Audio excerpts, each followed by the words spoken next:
Hello guys, കഷ്ടപ്പാടുകളും കടമകളും പ്രാരാബ്ദങ്ങളും ഒക്കെ കഴിഞ്ഞ് ജീവിതം ഒന്ന് ആസ്വദിക്കുക എന്ന് വെച്ച് കഴിഞ്ഞാൽ അത് നടക്കണ കാര്യമല്ല കേട്ടോ. പേടിക്കേണ്ട, വെള്ളമൊന്നും അടിച്ചിട്ട് പറയണമല്ല. ഇടയ്ക്കിടയ്ക്ക് ഇതുപോലുള്ള ബോധോദയങ്ങളൊക്കെ എനിക്കുണ്ടാവാറുണ്ട്.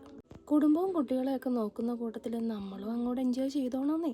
വാഴ നനയുമ്പോൾ ചീര നനയുന്ന ആ പ്രതിഭാസമില്ലേ, ഇതാണ്. പ്രാരാബ്ദങ്ങളൊക്കെ തീർന്നിട്ടൊന്ന് കറങ്ങാൻ പോകാമെന്ന് വിചാരിച്ചാൽ പരസഹായം കൂടാതെ ഒന്ന് എണീറ്റ് നിൽക്കാൻ പോലും നമ്മളെ കൊണ്ടൊന്നും പറ്റത്തില്ല കേട്ടോ. ചിലർക്ക് പ്രാർത്ഥന, ചിലർക്ക് യാത്ര, ചിലർക്ക് മറ്റെന്തെങ്കിലും എൻ്റർടൈൻമെൻറ്റ്സ്. നമുക്ക് സന്തോഷം തരുന്ന എന്തെങ്കിലും ഒരു കാര്യം നമ്മൾ ജീവിതത്തിൽ ചെയ്യണം കേട്ടോ. എനിക്കിഷ്ടം യാത്രയാണ്.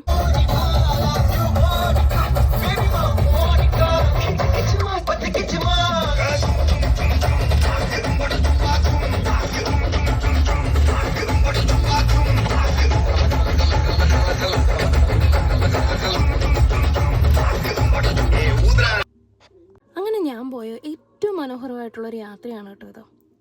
അപ്പോൾ നിങ്ങൾക്ക് എന്താ ഇഷ്ടമെന്നൊന്ന് കമൻറ്റ് ചെയ്യണേ.